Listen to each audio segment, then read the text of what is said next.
face of my enemy. I see my brother.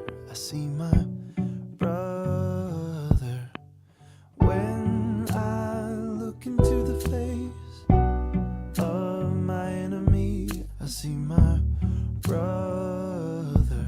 I see my brother.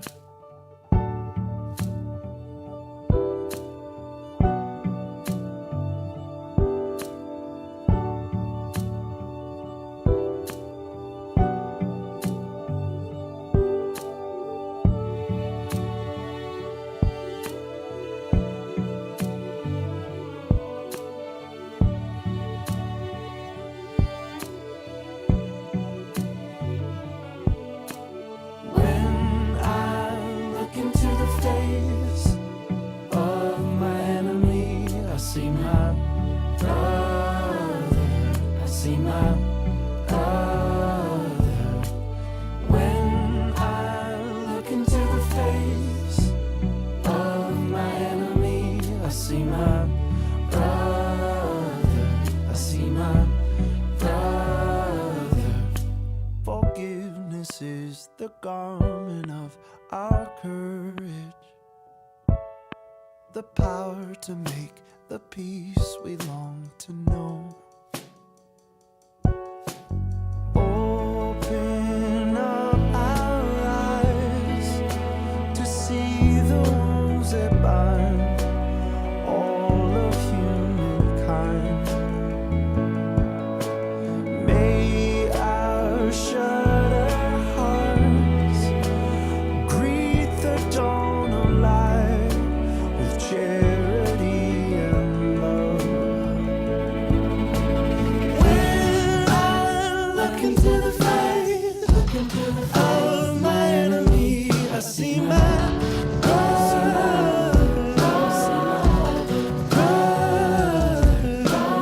When I look into the face of my enemy, I see my brother.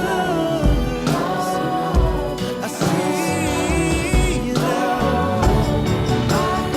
When I look into the face, I see now.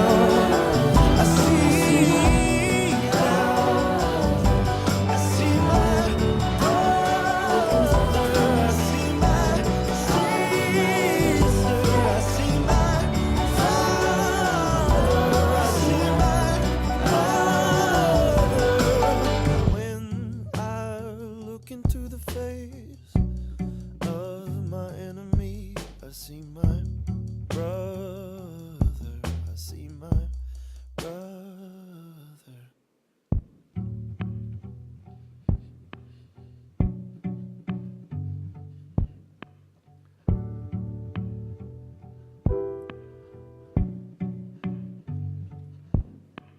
Bonjour tout le monde, est-ce que vous allez bien?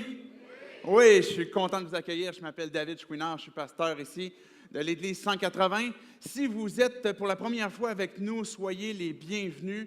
Vous êtes nos VIP ce matin. Vous avez vu qu'on a une matinée, peut-être que vous avez été invités justement pour cette matinée spéciale où on a des baptêmes ce matin. Vous allez voir, vous posez peut-être la question, c'est quoi ce gros baptême-là? C'est quoi ce gros bain-là? Je vais vous expliquer ça tantôt dans quelques instants. Peut-être que vous nous êtes ici aussi en direct parce que vous nous suivez en ligne et puis vous avez été invités de venir voir en ligne c'est quoi justement le baptême qui s'en vient.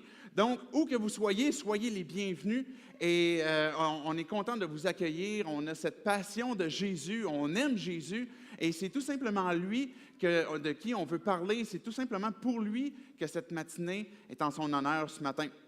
Donc, vous avez vu, on a passé le vidéo sur la série. Donc, c'est une contraction, une vidéo de série, c'est un sirop de la série Le vrai visage de l'Église. On a commencé il y a quelques dimanches cette série-là de c'est quoi le vrai visage de l'Église. Et puis, on s'est basé sur un des livres de la Bible qui est 1 Corinthiens. Et on a vu que le livre de 1 Corinthiens, finalement, cette ville qui habitait à l'époque, ressemble beaucoup à notre Église que l'on peut avoir aujourd'hui en 2016 au Québec. Et il y a plein de choses qu'on peut en tirer, qu'on peut profiter de ça. Et aujourd'hui, c'est un dimanche aussi où on veut voir le vrai visage de l'Église. Parce que dans l'Église, on a cette pratique qui est le baptême, et c'est de ça qu'on veut parler ce matin. Et puis, en quoi est-ce que ça concerne l'Église? Et quel est le vrai visage de l'Église par rapport au baptême? Peut-être que vous avez déjà entendu parler, évidemment, à travers les églises qu'on entend au Québec. Il y a plusieurs, peut-être que la majorité d'entre nous, on a été baptisés quand on était bébé. Et peut-être que vous n'avez jamais fait ce choix que d'être baptisé, mais on est tous, en quelque sorte, un peu liés avec le baptême, soit parce qu'on a baptisé nos enfants, soit parce que nous-mêmes, on a été baptisés. Et maintenant, la question est, c'est quoi finalement dans l'Église, ou c'est quoi ce que la Bible dit en ce qui concerne le baptême? Donc, la matinée qu'on a ce matin, le programme, à quoi ça va ressembler, je vais tout simplement vous présenter c'est quoi le baptême pour ensuite en venir avec c'est quoi ce message de la Bible qui fait que des gens prennent la décision, des personnes qui ne sont pas des bébés. Dans les gens qu'on a ce matin, on a des enfants. Alors, peut-être que vous n'êtes pas familier de voir des enfants. Je pense que le plus jeune qu'on a, peut-être 7 ans ou 8 ans. Peut-être que pour vous, vous dites « Hey, c'est donc bien vieux pour se faire baptiser 7 ans ou 8 ans. » Peut-être, dépendamment de votre perspective, vous dites « C'est le contraire, hey, c'est donc bien jeune pour se faire baptiser. » Mais je vais vous expliquer dans quelques instants qu'est-ce que ça veut dire.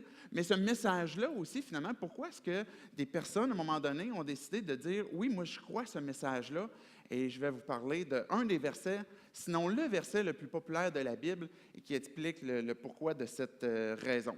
Donc, je vais tout simplement, ce que je vais faire, tout simplement prier pour dédier ce temps à Dieu, pour qu'on puisse, chacun d'entre nous, peu importe notre arrière-plan, peu importe ce que l'on croit, que Dieu puisse tout simplement venir nous parler et répondre peut-être aux questions que chacun d'entre nous, on a individuellement pour qu'on puisse comprendre un peu mieux qui il est.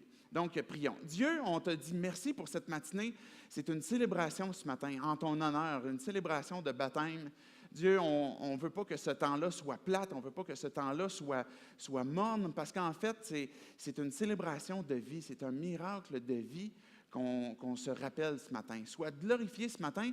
Et aussi, Dieu, on t'a pris que tu puisses venir nous parler à chacun d'entre nous, que tu puisses utiliser ta parole pour qu'elle puisse s'adresser à nos cœurs et avec ton esprit, que tu puisses venir adresser les choses spécifiquement à chacune de nos questions que l'on peut avoir de toi. C'est dans le nom de Jésus qu'on prie ces choses. Amen. Donc, on est l'Église, comme je disais, peut-être que vous avez été invités, puis il y a des gens qui vous ont dit « Hey, viens voir, à mon Église, il y a un baptême, et puis c'est à l'Église 180. » Puis là, vous dites « C'est quoi ça, cette histoire-là? Une Église au cégep, d'une salle de spectacle, l'Église urbaine, 180, c'est quoi l'affaire? » Donc, oui, on est effectivement une Église qui parle de Jésus, comme je disais tantôt, une Église, entre guillemets, normale, c'est-à-dire qu'on croit les éléments, peut-être que vous avez déjà été familier avec la Bible, avec Jésus, avec l'Esprit Saint, avec le Père. Donc, c'est les mêmes, on appelle ça les mêmes doctrines qui concernent Dieu, dans cette Trinité. On est une Église qui se dit protestante, donc on n'est pas sous une hiérarchie, par exemple, d'un pape ou d'évêque ou quoi que ce soit. On croit que chaque personne qui a placé sa foi en Jésus devient lui-même un prêtre. Donc, un prêtre, ça veut dire quoi dans notre jargon d'aujourd'hui? C'est quelqu'un qui peut avoir une relation directement avec Dieu. Donc, à partir du moment que je suis, par exemple, en relation avec Dieu, j'ai placé ma confiance en lui, je deviens un prêtre. Ça veut dire que je n'ai pas besoin d'une autre personne pour confesser mes péchés. Je n'ai pas besoin d'aller à la confesse. Je peux parler directement avec Dieu. Je peux louer Dieu directement. Dieu peut me parler directement. Donc, il y a une relation qui se fait. Et plutôt que d'être justement une Église sous une hiérarchie qui passe à travers différents prêtres, donc on est, chacun d'entre nous, on est nous-mêmes en relation avec Dieu. Donc, comme je dis, on est une Église normale, une Église qui croit en Bible, qui croit en Jésus, puis qu'on croit que le message de la Bible fait une différence dans la vie des gens. On veut croire que ce message-là est un message qui transforme les gens, parce que la Bible le dit d'elle-même, et pour l'avoir expérimenté aussi, elle est vivante. La parole de Dieu est vivante. Ça veut dire qu'elle vient transformer ma vie. Quand que je rouvre la Bible, si je l'ouvre dans une perspective autre que de juste dire, ben ça c'est un livre d'histoire, puis voici des belles histoires qui me sont racontées, mais que je l'ouvre dans une perspective où est-ce que Dieu a quelque chose à me dire? Comment est-ce que Dieu veut me parler ce matin? Et tout d'un coup, la parole de Dieu devient vivante parce que son esprit commence à me parler et puis commence à transformer ma vie.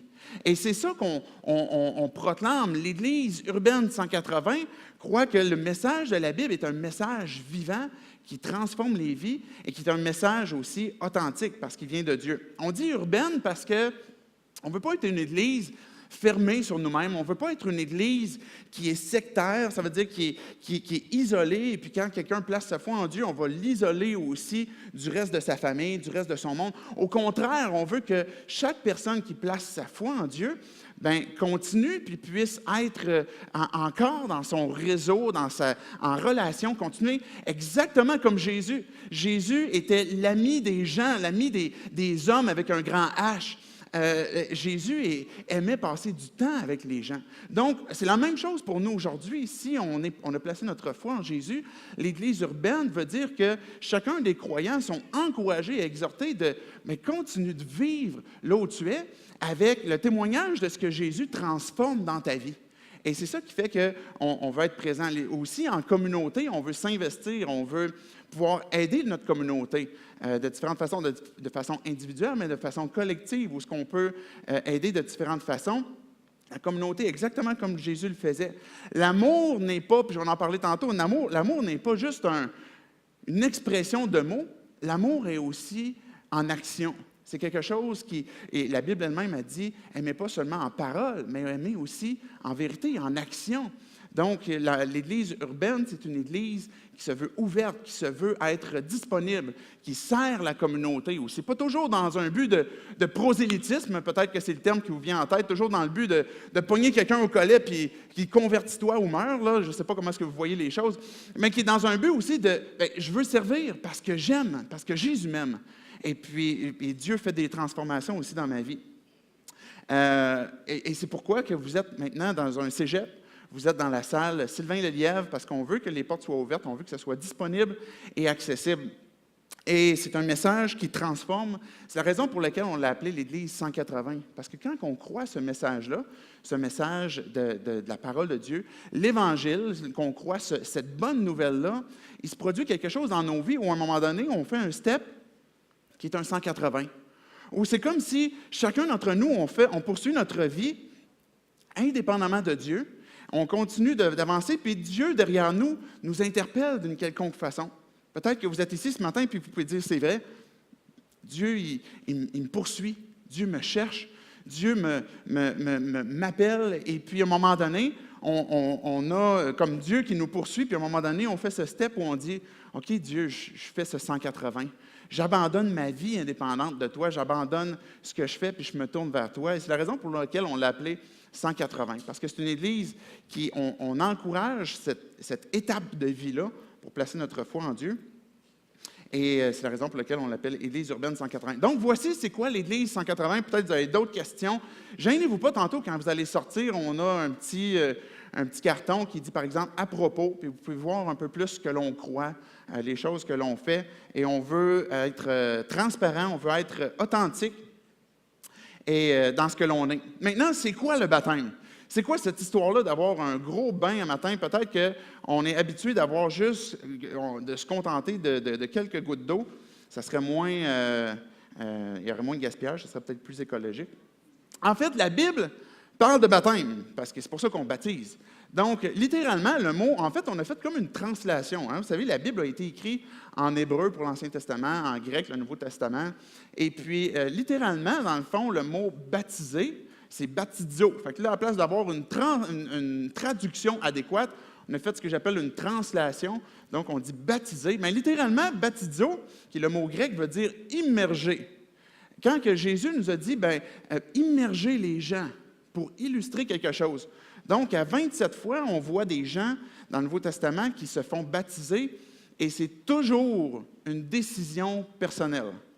Donc, si on regarde la Bible et qu'on veut voir c'est quoi le baptême, à chaque personne qui se fait baptiser, il n'y a personne qui prend la décision pour un autre. C'est toujours une décision personnelle. Donc, ce n'est pas des bébés, ce n'est pas des gens qui n'ont pas fait le choix, qui ont pris par intermédiaire la décision de baptiser quelqu'un d'autre. c'est des gens qui sont en âge de prendre cette décision-là. La décision, pas seulement de se faire baptiser, mais de dire, je veux me tourner vers Dieu, puis je veux répondre finalement à ce à quoi il m'appelle. Et ça peut se faire enfant. Vous pourriez avoir 7 ans, vous pourriez avoir un enfant qui est plus jeune, puis à un moment donné, ça se peut qu'il va décider de croire en Dieu. Et je suis de ceux-là où très tôt dans mon enfance, j'ai placé ma foi en Dieu, j'ai placé ma confiance en Dieu. Et mes parents ne m'ont pas tordu le bras. Et même par après, une fois que je suis devenu adolescent, je suis devenu adulte, j'ai renouvelé continuellement cette décision-là pour dire, mais Jésus, c'est toi que je suis. Et puis à l'âge de l'adolescence, je me suis fait baptiser et j'ai pris cette décision-là. Tantôt, je vais baptiser ma fille, qui, je pense, elle a 7 ans. Elle a 8 ans. Excusez-moi, elle vient d'avoir 8 ans, c'est le mois d'avril. Là. Je ne suis pas bon avec les chiffres, j'ai oublié mon propre anniversaire. Là. Fait que c'est pas parce que je les aime pas, OK? Mais donc, ma fille, puis ça va être la dernière que je vais baptiser de mes enfants, je ne l'ai jamais poussée. Et si vous êtes ici ce matin, vous êtes avec vos enfants, poussez-les pas, forcez-les pas. Il faut que ça vienne, que ce soit une motivation qui vienne d'eux. Donc, ma fille, c'est elle en fait, c'était elle qui me poussait. Quand est-ce que tu vas me baptiser? Je disais, attends un petit peu, tu es un petit peu trop jeune, peut-être, je ne savais pas comment dealer avec ça. Mais aujourd'hui, elle va se faire baptiser. Elle a 8 ans, mais c'est venu de sa décision à elle. Donc, pour chacune des personnes, que vous ayez 88 ans ou que vous avez 8 ans, bien, il faut que ce soit une décision personnelle que de suivre Dieu. Le baptême ne sauve pas. Le baptême, c'est pas quand on va vous baptiser tantôt, les gens qui vont se faire baptiser, ça ne va pas leur ouvrir une porte du ciel, ça ne va pas ouvrir quelque chose qui n'était pas déjà là. Ça va être pour illustrer quelque chose qui s'est déjà produit spirituellement. C'est-à-dire que quand on place notre foi en Dieu, notre confiance en Dieu, bien, il se produit quelque chose dans nos vies, dans nos cœurs, où Dieu vient nous transformer, où Dieu vient changer nos cœurs, il vient changer nos vies. Parce qu'on arrive à un point où on dit, Dieu, là, je ne suis pas capable moi-même de transformer ma vie. Le mal que je fais, que je ne voudrais pas faire, je ne suis pas capable de l'arrêter. Le bien que je voudrais faire, que je ne peux pas faire en toute occasion, j'ai besoin d'aide, Dieu. Puis là, à un moment donné, quand on place cette foi-là en Dieu, Dieu nous transforme. Et là, il se produit quelque chose dans nos cœurs, dans nos vies. Ça ne veut pas dire qu'à partir de ce moment-là, où je fais 180, je ne ferai plus de péché. Ça ne veut pas dire que je suis complètement une autre personne. Je reste encore David, je reste encore avec des luttes, avec des tentations, mais il y a quelque chose dans ma vie qui est transformé et qui me permet à partir de ce moment-là de marcher de progrès en progrès, de victoire en victoire, parce qu'il y a une puissance plus grande que la mienne, qui est celle de Dieu, où Dieu marche avec moi, puis Dieu me conduit, puis Dieu me transforme. Bon, bref, à ce moment-là, quand on place notre foi en Dieu, bien là, ce qu'on fait, c'est qu'on veut illustrer ce qui s'est passé à l'intérieur, et c'est pourquoi Dieu a dit, bien, faites-vous baptiser. Parce que moi, je ne vois pas ce qui se passe dans vos cœurs, je ne sais pas ce qui se passe, et puis Dieu, il dit, bien, ce qui s'est passé dans ton cœur, montre-le à tout le monde, qu'est-ce qui s'est passé. Et le baptême devient une occasion pour les gens qui ont fait ce step-là de dire, OK, voici ce que moi j'ai pris comme décision, j'ai décidé de suivre Jésus, parce que Jésus me l'a demandé. Jésus m'a dit, fais-toi baptiser, donc je veux obéir à ce qu'il me demande. Et la compréhension que Dieu nous laisse du baptême, c'est exactement l'œuvre de Jésus, c'est exactement ce que Jésus a fait. C'est-à-dire qu'il est mort à la croix pour nos péchés et il est ressuscité le 3e jour. Donc, de la même façon, et c'est pourquoi ça prend tout son sens maintenant qu'on va immerger quelqu'un, c'est que ça vient illustrer justement le fait que la personne, elle est morte avec Jésus-Christ et elle est ressuscitée avec Jésus-Christ. Donc, quand on va couler la personne dans l'eau, c'est pour illustrer justement que, étant identifié à Jésus, ayant décidé de suivre Jésus, bien, voici la décision que je fais, c'est que je me repens, j'oublie ma vie passée, mon indépendance sans Dieu, puis je meurs avec lui et je reconnais que mes péchés font en sorte que je suis séparé de Dieu et que je meurs et qu'après ça, quand on ressort de l'eau, comme Jésus a obtenu la vie, comme Jésus est revenu à la vie et ressuscité, bien, les gens qui ont vécu ce passage-là montrent maintenant qu'ils ont reçu une nouvelle vie. Et ça fait en sorte que nous, on puisse être témoins de ces gens-là. Et c'est pour ça qu'on baptise sur la profession de foi. C'est pour ça qu'on baptise, quand les gens sont dans l'eau, on leur pose quelques questions. Est-ce que tu crois que Jésus est mort pour tes péchés? Est-ce que tu as fait ce step-là dans ta vie? Puis est-ce que tu peux montrer à tout le monde que tu veux le suivre? Et c'est tout simplement ça, sur leur profession de foi, un peu comme un homme ou une femme qui disent « oui, je le veux » au temps d'un mariage, sont en train de dire aux témoins, à ceux qui sont là, « voici mon engagement, voici que je veux m'attacher à cette personne-là ». De la même façon, le baptême, peut-être une mauvaise illustration de communiquer le baptême et le mariage, mais ça démontre quand même certaines similitudes où on est en train de montrer un engagement, puis de dire « oui, je veux suivre Jésus, voici ce que je vais faire, puis voici ce qu'il a fait dans ma vie ». Donc, c'est ça le baptême. Est-ce que c'était suffisamment clair? Est-ce que ça marche-tu? Donc, OK, je prends une petite gorgée d'eau, puis après ça, on continue d'avancer. Ce message-là de la Bible est un message qui est très clair. Tantôt, je vous parlais d'un message, d'un des versets de la Bible qui est le plus populaire de la Bible, qui est Jean 3,16. Peut-être vous avez déjà vu ça à la télévision, vous avez déjà vu ça d'une partie de hockey ou au football ou peu importe, quelqu'un qui a un carton, puis c'est écrit JN 3,16, il veut dire Jean 3,16. C'est le verset le plus populaire de la Bible.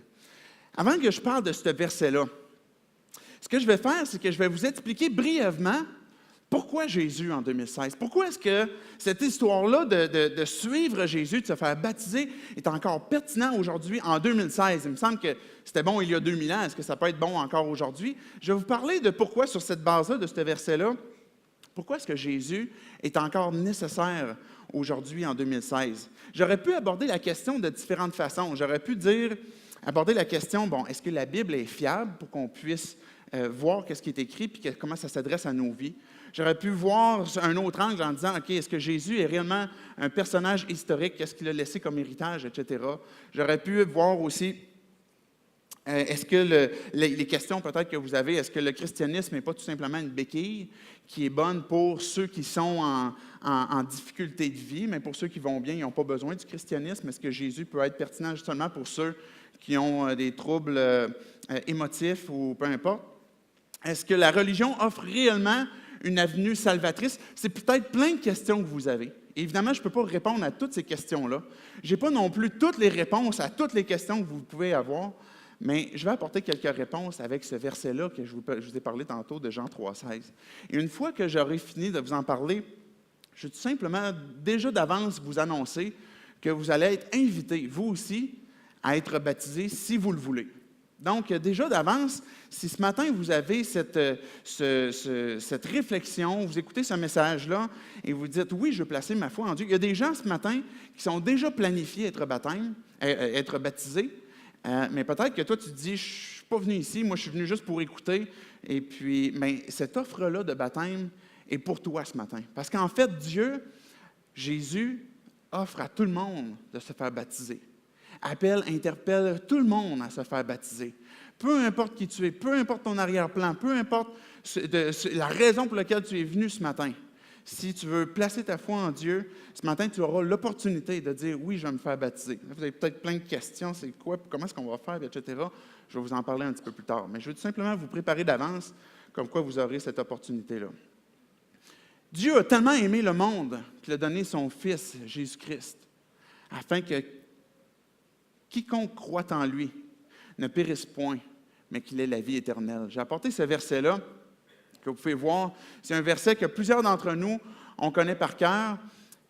Et Dieu a tellement aimé le monde qu'il a donné son Fils unique, afin que quiconque croit en lui ne périsse point, mais qu'il ait la vie éternelle. J'aimerais ça vous dire pourquoi Jésus en 2016. Je n'ai pas choisi tous les angles que j'ai parlé tantôt. Mais l'angle dans lequel je veux vous présenter, c'est parce que Jésus est celui qui fait des miracles encore aujourd'hui. Jésus est celui qui fait des miracles de vie, qui transforme les vies. Jésus est celui qui peut faire une différence dans ta vie aujourd'hui et celui qui peut faire ce miracle de vie. Et la première raison qu'on voit dans Jean 3,16, c'est la motivation de Dieu. Parce que la motivation de Dieu, d'abord et avant tout, c'est l'amour. Parce que Dieu nous aime. Dieu a tant aimé le monde. Il a aimé chacun d'entre nous. Peu importe d'où tu viens, peu importe les mauvais coups que tu as faits, Peu importe le mal que tu as fait, peu importe les échecs que tu as faits, peu importe ton sexe, peu importe ton âge, peu importe ton orientation sexuelle, Dieu, la motivation de Dieu, la motivation du Père, c'est l'amour. Je t'aime. Et ça, c'est vrai encore aujourd'hui. Je t'aime. Je t'aime d'un amour inconditionnel. Je t'aime d'un amour infini. Il n'y a aucune façon de découvrir l'amour aussi pur et aussi parfait que d'accepter et de comprendre celui de Dieu pour nos vies. Un amour qui ne dépend pas de tes bons coups. Un amour qui ne dépend pas de... Si tu es dans une période de ta vie présentement où tu es dans la réussite, puis ça va bien, puis tu as des belles choses qui se présentent à toi dans la vie, mais ça ne dépend pas d'être capable de maintenir ça. Vous comprenez? C'est que des fois, on peut être dans une période dans nos vies où ça va bien, mais en même temps, quand on s'arrête pour réfléchir, puis on pense un peu, peut-être qu'on pourrait avoir cette crainte de tout à coup, maintenant que le vent tourne, est-ce que je vais être capable de maintenir ce que je suis en train de faire présentement? C'est un amour qui n'est pas conditionnel à ce que tu maintiennes les belles et bonnes choses que peut-être que tu fais présentement. Ce n'est pas un amour qui dépend de comment est-ce que c'est aussi profond que tu peux être présentement. L'amour de Dieu n'est pas conditionnel de où tu te trouves, de comment tu réussis ou comment tu n'as pas réussi, ne dépend pas de ton passé, de ton présent, ni de ton futur. C'est un amour parfait. Et cet amour-là est tellement grand que c'est la raison pour laquelle, ce que le verset nous dit, c'est la motivation profonde de pourquoi ce que Dieu t'a donné à toi encore aujourd'hui, en 2016, ce qu'il lui avait de plus cher, c'est-à-dire Jésus, son Fils unique. D'un commun accord, le Père et le Fils ont convenu de venir, que Jésus vienne sur la terre parce qu'il t'aime. Le Père a donné son Fils. Et le Fils, quand il est venu, Jésus, quand il est venu, il a donné sa vie. Et la motivation profonde, d'abord et avant tout, c'est l'amour. Vous avez peut-être déjà entendu parler des plus grands commandements de Dieu. Le plus grand commandement de Dieu, c'est « aime ton Dieu » puis « aime ton prochain ». Dieu est lui-même le premier à exprimer cet amour-là. En fait, la Bible a dit même que Dieu est amour. Dieu, c'est lui l'amour. Et on peut dire qu'on a connu l'amour à partir du moment qu'on a connu Dieu. Et si on a connu Dieu, c'est parce que c'est lui qui a fait le premier pas vers nous. Peut-être que vous avez été en contact avec des églises, peut-être que ça a été, dans notre contexte québécois, on est en contact avec l'Église, et peut-être que vous avez été en contact avec certaines églises qui n'ont pas su de façon adéquate manifester l'amour comme ce que Dieu le manifeste. Des fois, l'Église n'est pas toujours adéquate pour montrer parfaitement cet amour-là. Mais le vrai visage de l'Église, c'est Jésus. La tête de l'Église, que la Bible a dit, c'est Jésus, le grand prêtre, le souverain sacrificateur, le grand pasteur. Dans nos églises, on dit pasteur. Le plus grand pasteur, finalement, de l'Église avec un grand E, c'est Jésus. Et le vrai visage de l'Église, c'est d'abord et avant tout, c'est lui. Et quand on découvre qui il est, on est en train de découvrir son amour, découvrir son Église aussi. C'est un amour. Si vous avez remarqué le texte, que Dieu a tellement aimé qu'il a demandé que vous lui donniez votre argent. C'est pas ça qu'il a dit, hein? C'est pas dit que Dieu a tellement aimé qu'il vous a demandé quelque chose. Ce que la Bible a dit, c'est que Dieu a tellement aimé que sa motivation profonde, ça a été de donner. Et ça, c'est la manifestation pure et simple de l'amour sacrificiel, inconditionnel, où Dieu a donné. Et je continue d'avancer toujours dans ce verset-là.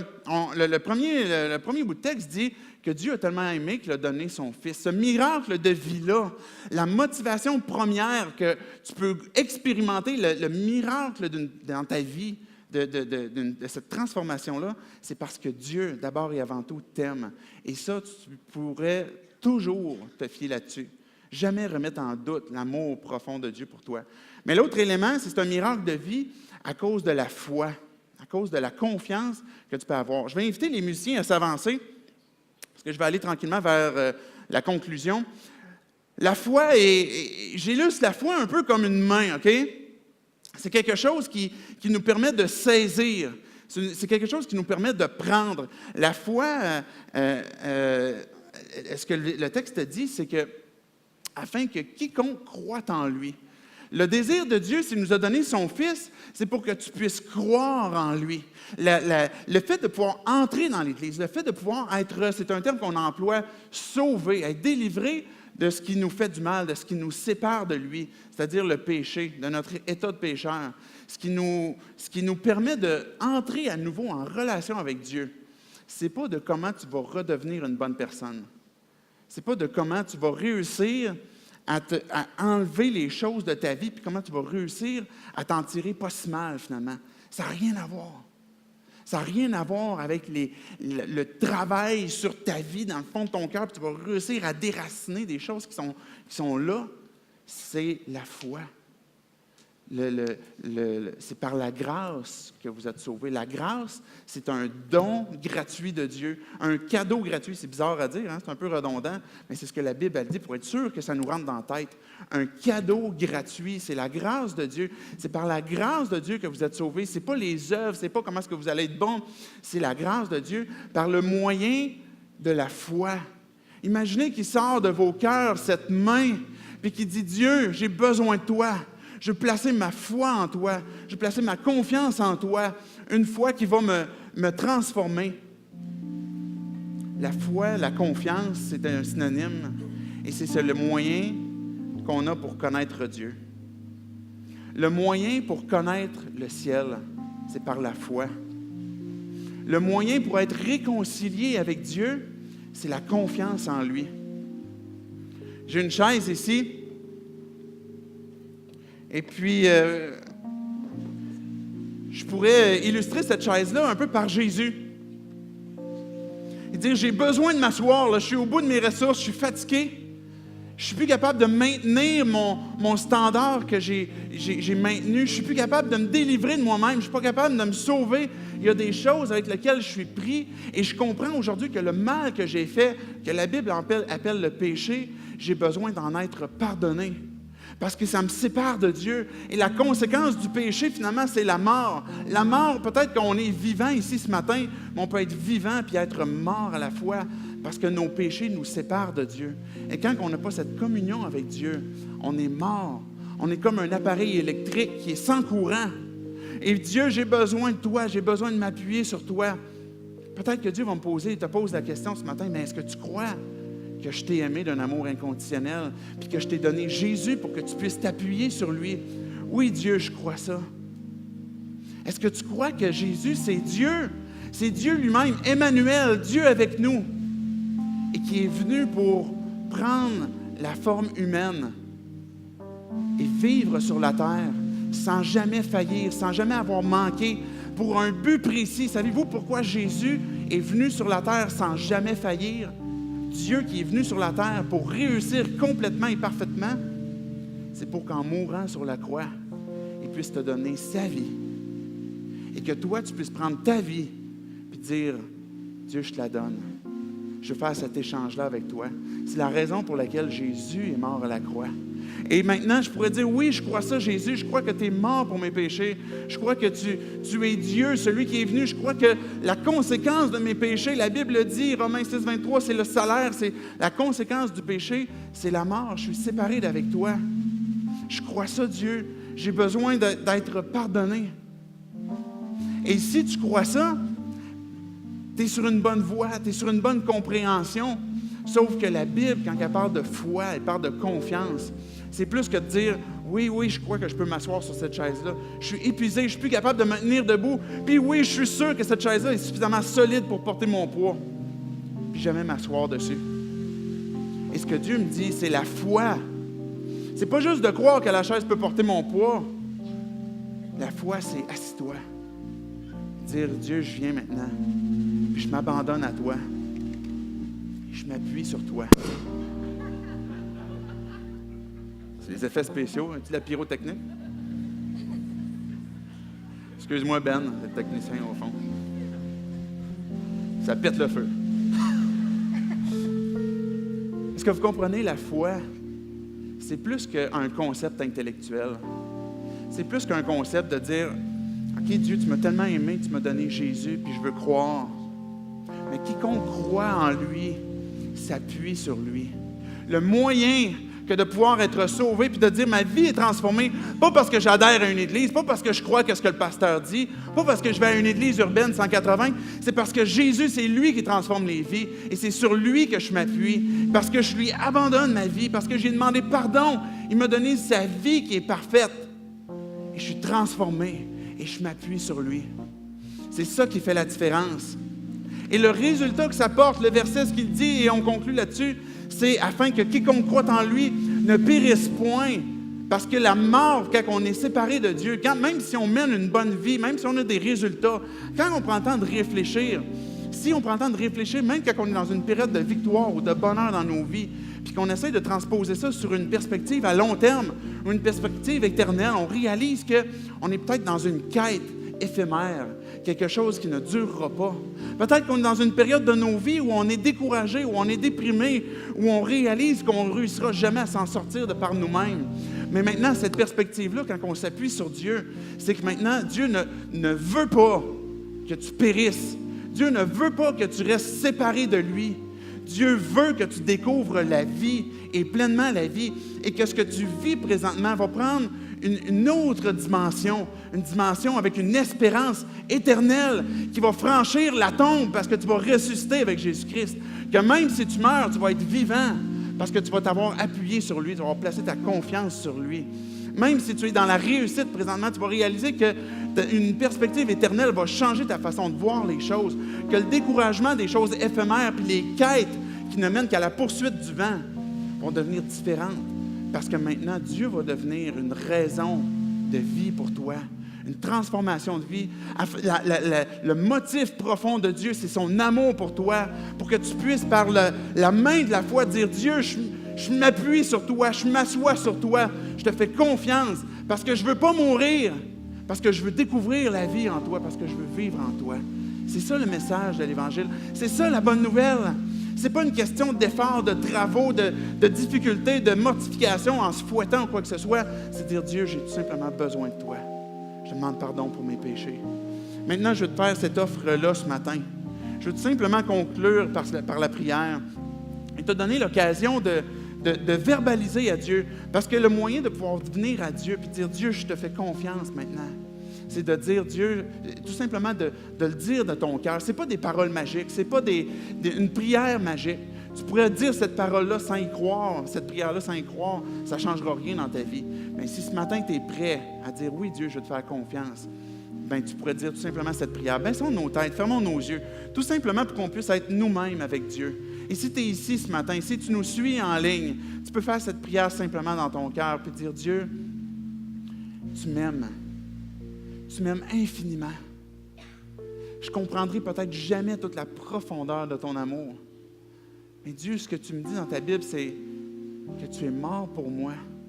Même au moment où je peux m'imaginer le plus creux dans ma vie, tu m'aimes infiniment. Et Dieu, tu me dis aussi que tu m'as donné Jésus, qui est mort à la croix pour mes péchés, pour prendre ma condamnation, pour me réconcilier avec toi. Et Dieu, je veux te dire aujourd'hui que je crois ça. Jésus, tu es mon sauveur. Je veux que tu me sauves ce matin. Je t'abandonne ma vie. Je t'abandonne mon indépendance de toi. Et Dieu, je tends la main vers toi.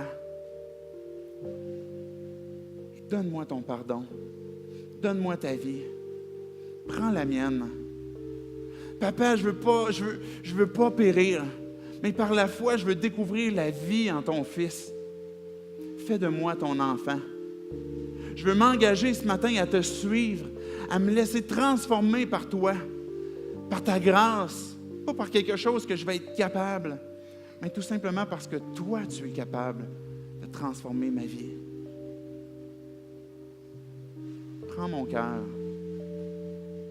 C'est dans le nom de Jésus que je prie. Amen.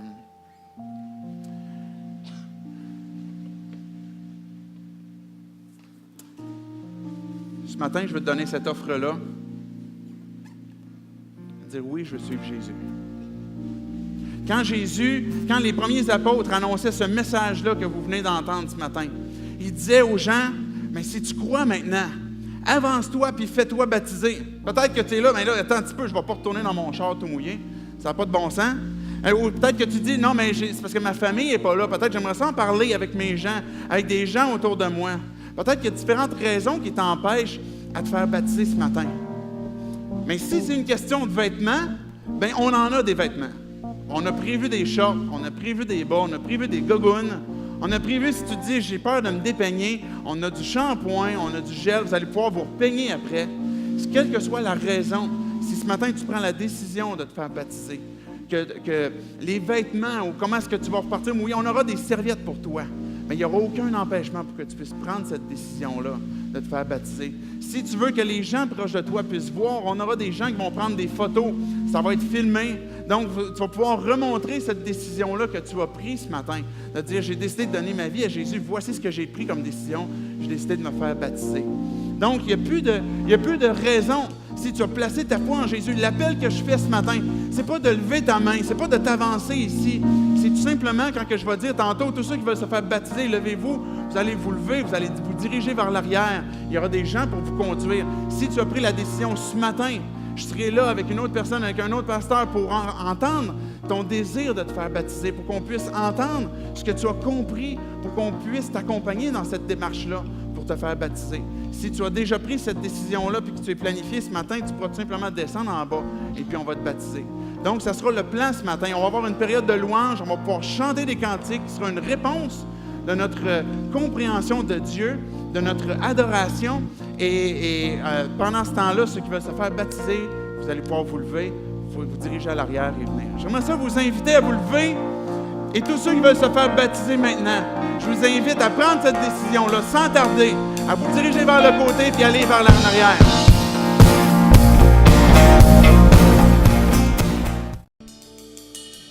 Est-ce que vous êtes prêts pour les baptêmes? Moi, j'ai hâte de voir ça.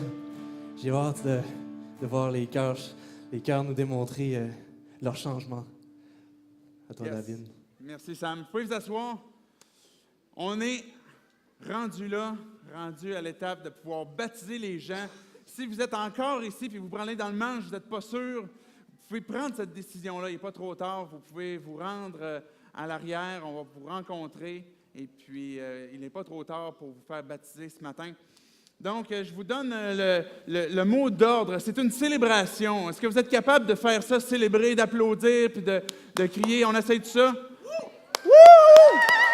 OK, good, ça marche. C'est bon, l'équipe de louange peut nous accompagner tranquillement aussi avec la louange. Donc, quand une personne, on la baptise, on va la tremper dans l'eau, on la ressort, puis après ça, on célèbre avec elle la nouvelle vie qu'elle a. Ça marche? Donc, on commence avec la première. Eliane, approche-toi. C'est elle, ma fille, que j'ai dit 8 ans, puis en fait, c'est 7 ans. Elle m'a chicané tantôt en arrière.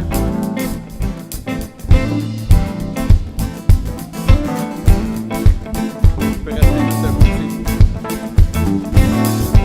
OK.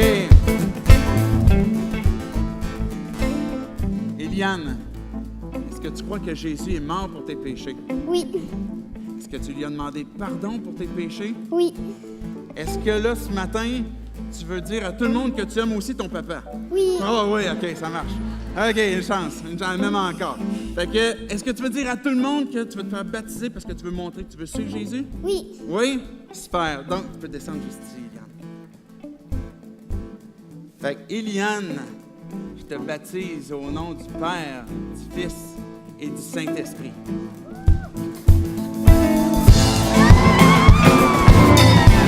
Oui! Bravo!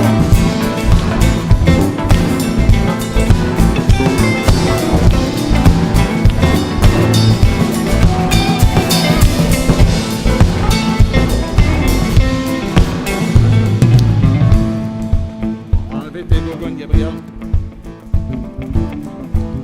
Gabriel, elle est chaude un petit peu, hein? Tu veux-tu t'asseoir un petit peu tranquillement le temps que tu t'habitues?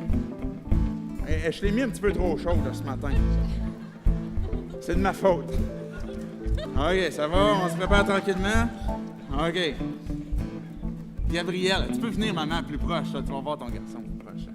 Gabriel, je vais te poser une petite question simple. Est-ce que tu crois en Jésus? oui, Est-ce que tu crois qu'il est mort pour tes péchés? oui, Est-ce que tu veux montrer à tout le monde que tu veux le suivre? oui, Oui? Gabriel, au nom... Là, attention, un chaud. Es-tu prêt? Je te baptise, Gabriel, au nom du Père, du Fils et du Saint-Esprit.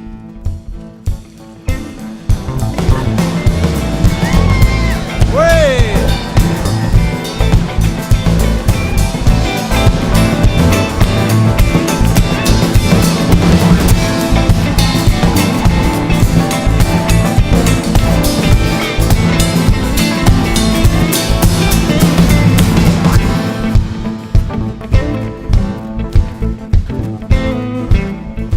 Camille, tu veux t'enlever tes lunettes ou on baptise tes lunettes aussi? Ouais, c'est correct. OK, on les baptise avec.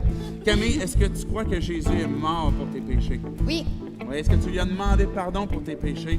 oui, Et aujourd'hui, tu veux dire à tout le monde que tu veux suivre Jésus par ton baptême? oui. Oui. Camille, c'est avec un immense plaisir que je te baptise au nom du Père, du Fils et du Saint-Esprit.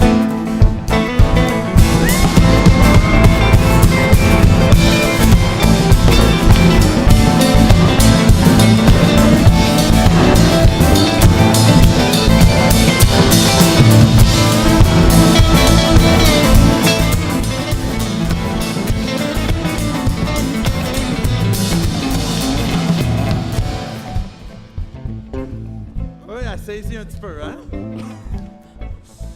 Sonia, est-ce que tu crois que Jésus est mort et ressuscité pour tes péchés? Oui. Oui. Est-ce que tu lui as demandé pardon pour tes péchés? Oui. Et est-ce que tu veux témoigner aujourd'hui à tout le monde par ton baptême que tu veux le suivre? Oui. Oui. Sonia, c'est un immense plaisir que je te baptise au nom du Père, du Fils et du Saint-Esprit.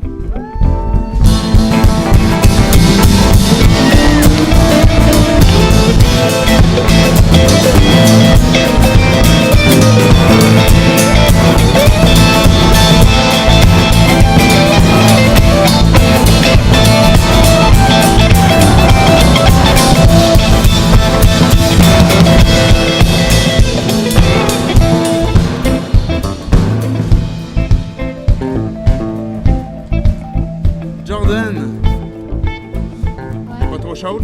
Non. Ça va? Non. Est-ce que tu crois que Jésus est mort pour tes péchés? Oui, Oui. Est-ce que tu lui as demandé pardon oui, pour le suivre? Oui. oui, Est-ce qu'aujourd'hui, tu veux montrer à tout le monde par ton baptême que tu veux t'engager à le suivre? oui. Oui. Jordan, c'est avec un immense plaisir que je te baptise ce matin. Au nom du Père, du Fils et du Saint-Esprit.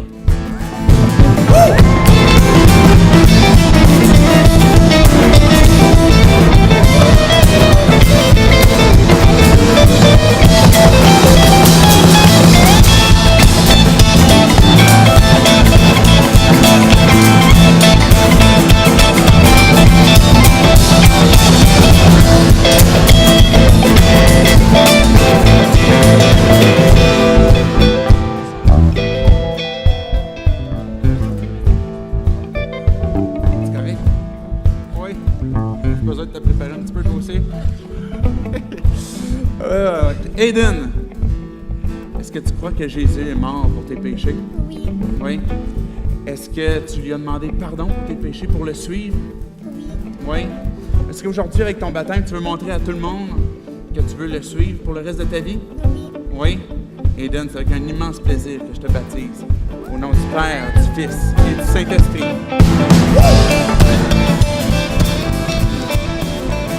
on peut applaudir. Bravo, Aiden.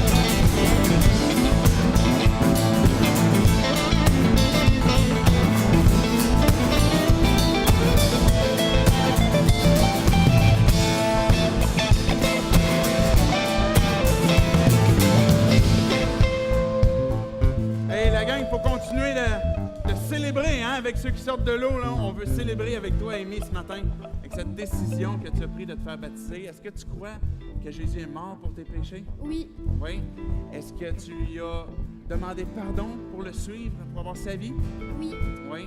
Puis est-ce qu'aujourd'hui, par ton baptême, tu veux montrer à tout le monde qui t'entend que tu veux le suivre pour le reste de ta vie? oui. Oui.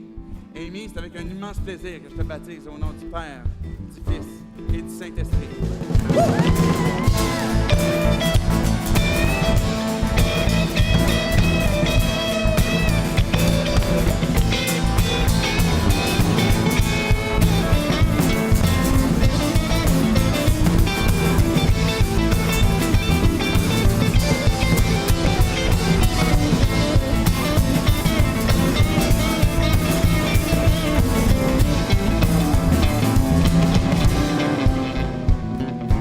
Sarah. Hey, j'ai entendu, Sarah, qu'il y a du monde qui te suit en direct présentement. D'Afrique, ça se peut-tu? C'est ce que j'ai entendu. Hey, c'est cool, ça. On salue les gens qui suivent Sarah en direct. Sarah, est-ce que tu crois que Jésus est mort et ressuscité pour tes péchés? Oui. Oui. Est-ce que tu as fait ce 180 pour dire Jésus, je veux avoir ton pardon et avoir ta vie? Oui. Est-ce que tu veux montrer à tout le monde et même à ta famille en Afrique que tu veux le suivre pour le reste de ta vie? Oui. Oui. Sarah, c'est avec un immense plaisir que je te baptise au nom du Père, du Fils et du Saint-Esprit.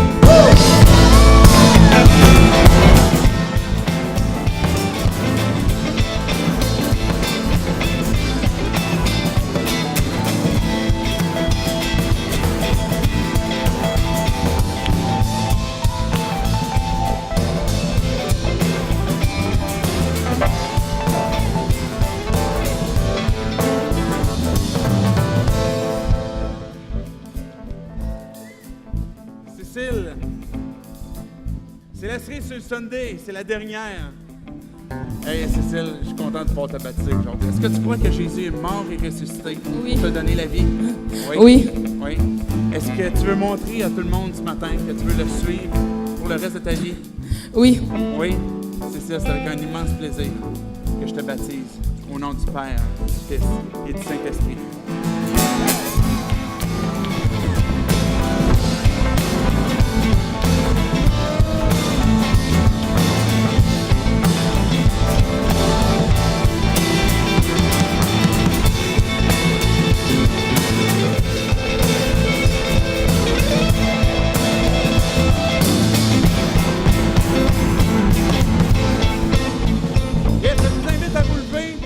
On va terminer avec un dernier chant. C'est une matinée de célébration de la vie, le miracle de la vie que Dieu fait dans nos cœurs, dans nos vies, à chaque instant.